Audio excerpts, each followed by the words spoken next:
Chef Leon Palma na nagbabalik sa ating YouTube channel, sa aking YouTube cooking tutorial. Ngayon papakita ko sa inyo ang aking mga gagawin sa aking pagmamarinate ng ating humba. Gagawa po tayo ngayon ng pork humba. Ito po ang ating pangunahing sangkap sa ating pagmamarinate. Ngayon meron tayong 1 cup of brown sugar. Ito, lalagay natin ang brown sugar. Ayan, 1 cup siya. Yan ang unahin natin sa pagmamarinate. At meron din tayong may vinegar, sweet soy sauce. Lagyan natin ng bay leaf o dahon ng laurel. Kuha ako dito ng dahon ng laurel. Yan, ito yung black pepper. Ito, may black pepper din tayo. Lalagyan na natin diretso dito ang black pepper. Ayan. Tapos ang dahon ng laurel. Lalagay na rin natin ang dahon ng laurel. Ayan. Ganun po magmamarinate natin.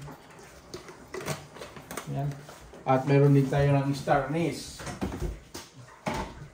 Kukuha ko ng star anise dito. Ito ang star anise. Ito yung star anise. Yun. 2, 3. Yan, apat na star anise. Ang star anise. Tapos ang ating pork, ganito, malalaki, chunky ang pork ko. Kasi may nakita ko sa Korean restaurant o sa Korean restaurant na ang kanilang humba na Korean style, ganito sila magsiserve. 1 portion diretso sa isang plato. Nito. Kaya yan ang ginagaya ko ngayon. No? And kamay.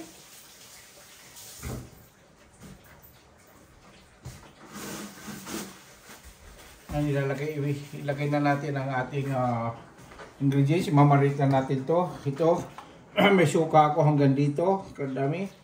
Ilagay na natin lahat yan. Suka. O vinegar. Yan. Ilagay na natin dyan.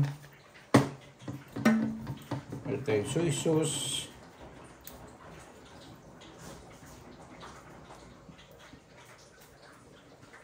Ang soy sauce na ginagamit ko ay sweet soy sauce po ito. Matamis na itong soy sauce na to. Kaya hindi ako masyado gumagamit na ng sugar. Kaya bawas na ang sugar natin kasi matamis na ating soy sauce. Yan. Yan, matamis na itong soy sauce. Ayan o. Ayan.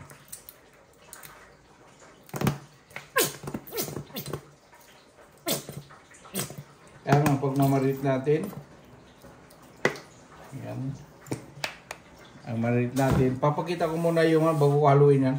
Papakita ko muna yung iba pang ingredients natin ilalagay mamaya. Mayroon tayong dry yellow flowers or tawag nito puso na dahon bulaklak ng saging. Mayroon din tayong bakit devil's bread? Devil's bread, hindi. Mayroon dito, nagkamali ako ng kuha pero black beans, kukuha tayo ng black beans. Kuha ko na, mali lang, kuha ko black beans pala. At meron din tayo ng big beans na ilalagay. No? Big beans. Okay. Haluin na natin ito. Ayan. Marit natin ng ayos. Diyan, nagkalat pa ako sa side. Ayan. Marit natin yan. Ayan.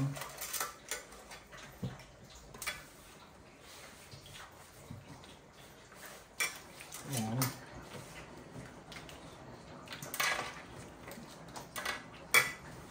Marit natin ng maayos. Yan. Baliktarin muna natin yung skin muna sa ilalim. Tapos palipasin muna natin 15 minutes bago naman natin babaliktarin. Okay, yan. Palipas natin ng 15 minutes yan dyan. Isa ko na ito.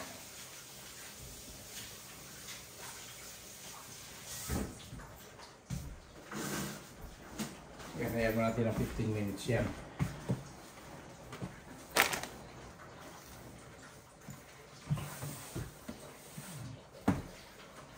Okay. Okay guys. Ito naman tayo sa part 2 ng ating paggagawa ng humba. Katapos after 15 minutes nating mino-marinate.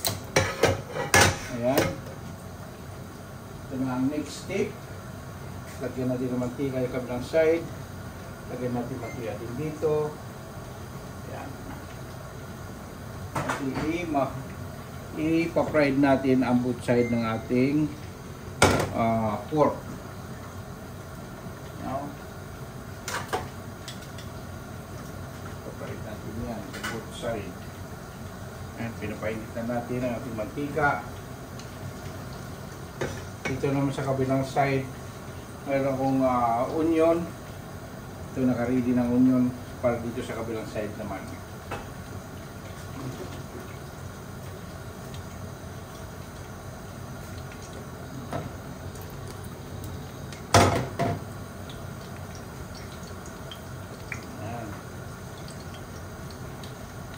Pag mainit na siya, lalagay na natin ang ating pork. Ito, lalagay natin ito. Medyo okay na siguro yan. Yan. Ito na nga. Ito na yan.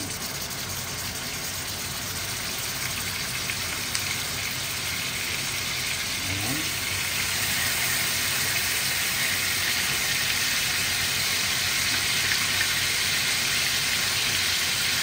Okay.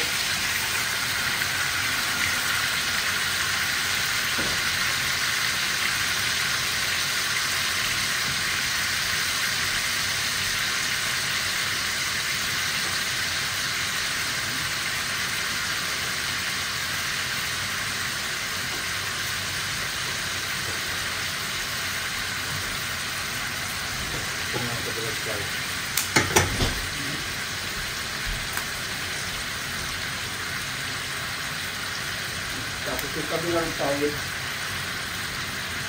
lagay naman natin ang onion dito. Yan. Lagay naman onion dito.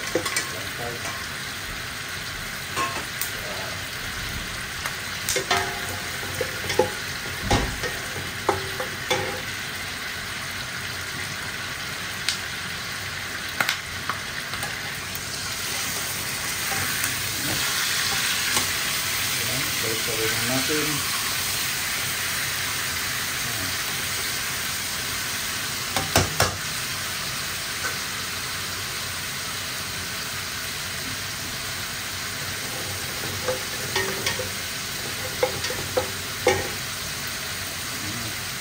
Ganyan na kasimple ang paggawa natin ng humba. Continue lang na natin ang pagpipito ng ganyan hanggang hindi maluto yung both side. Ngayon, tatagilid natin. Ganyan. Yan. Lulutuin natin yung mga gilid-gilid. Yan.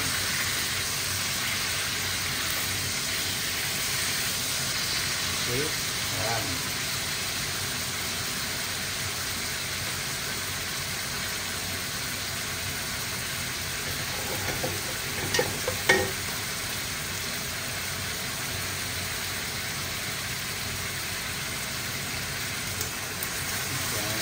Natin.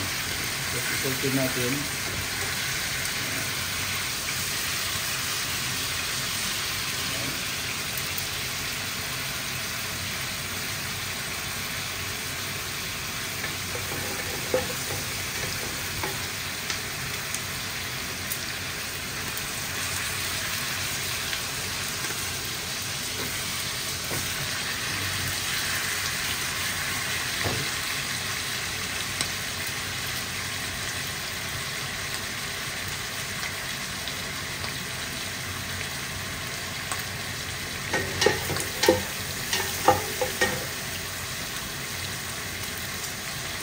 Ilipat lang natin dito sa kabila. Ayan. Ilipat lang natin dito yan, kabila.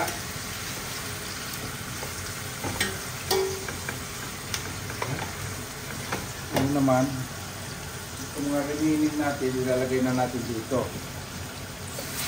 Ayan.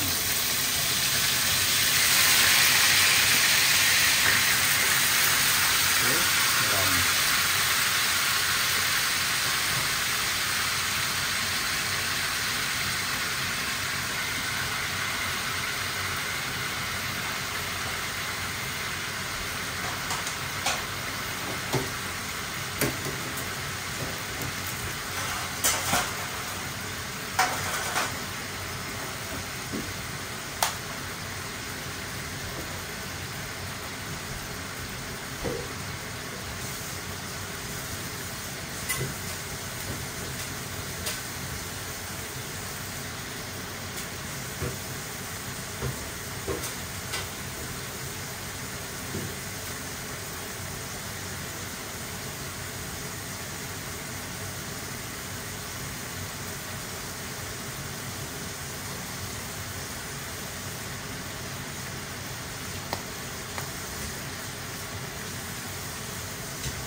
Okay.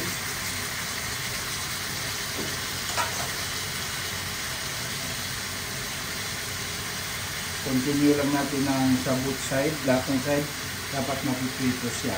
Kaya continue lang natin yan. Ang ganyan.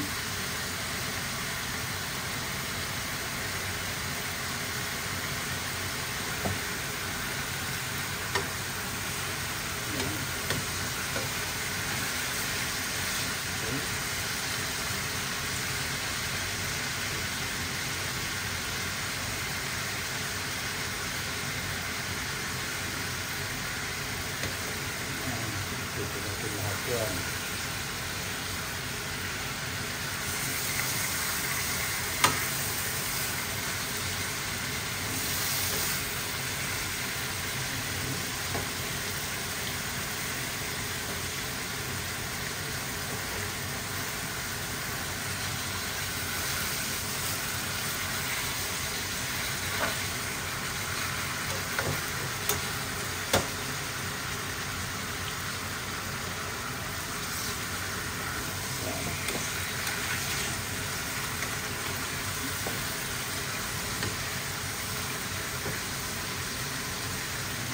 Ngayon, lagay na natin dito.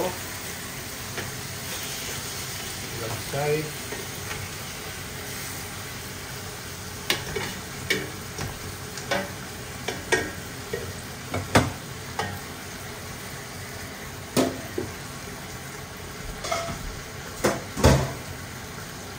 Lipat natin dito sa mas malakas-lakas ang apoy. Ito pala. Lipat natin doon. Yan na po ang ating, ayan po, ayan. Nakahilira din siya sa loob. Ayan, no? Nakahilira siya sa loob. And yung ating pinagbabaran, itong pinagbabaran natin, lagay na natin dyan. Ayan.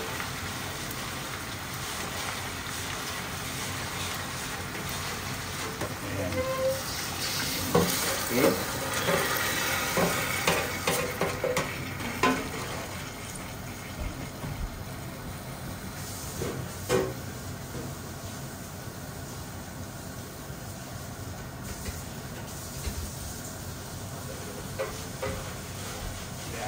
Natin ito. Yan. Siya.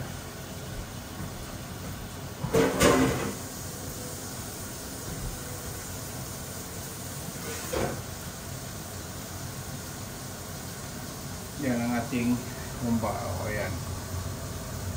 Okay.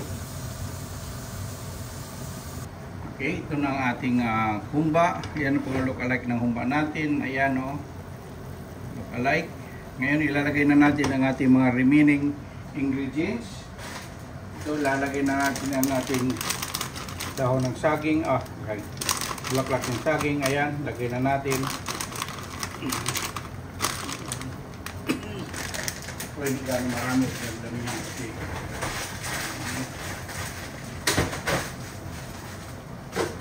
Tapos ilagay na natin ang ating ito. Ilagay natin yan. Ang ating black beans.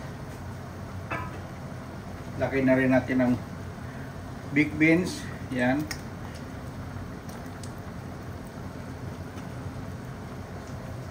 Ang big beans kalagay na dyan.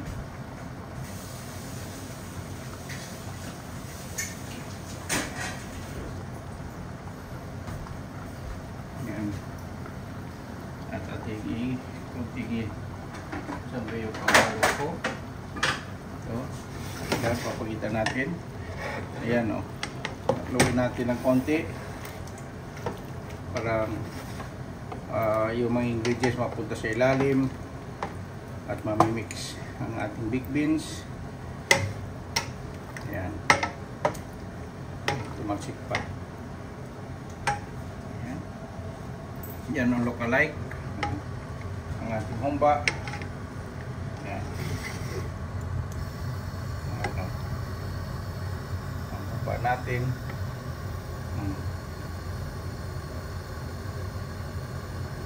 Okay. Papakuluin lang natin yan.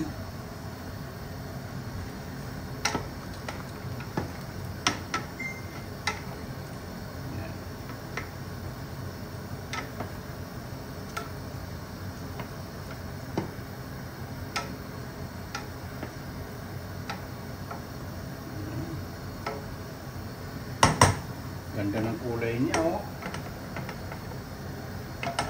Tingnan natin yan. Sara, sabihin natin. Ang ganda niyang tingnan. Oh.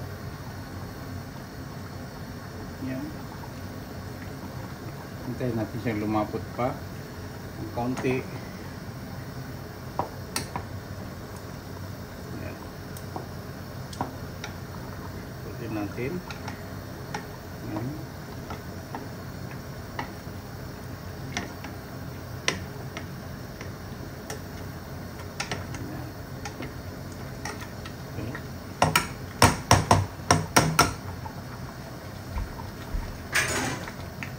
Takpan muna natin yan mga ilang minuto. Babalikan natin yan may kunti. Oh wow, ito na siya. Tingnan na natin ang ating humba. Oh, ang sabaw niya, oh, lapot.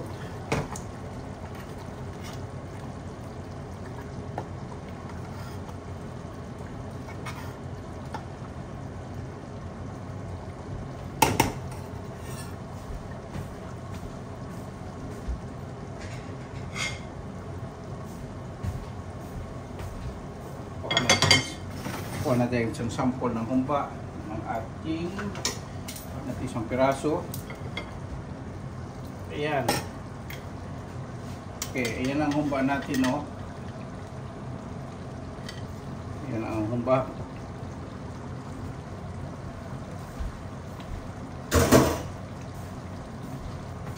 Konti lang.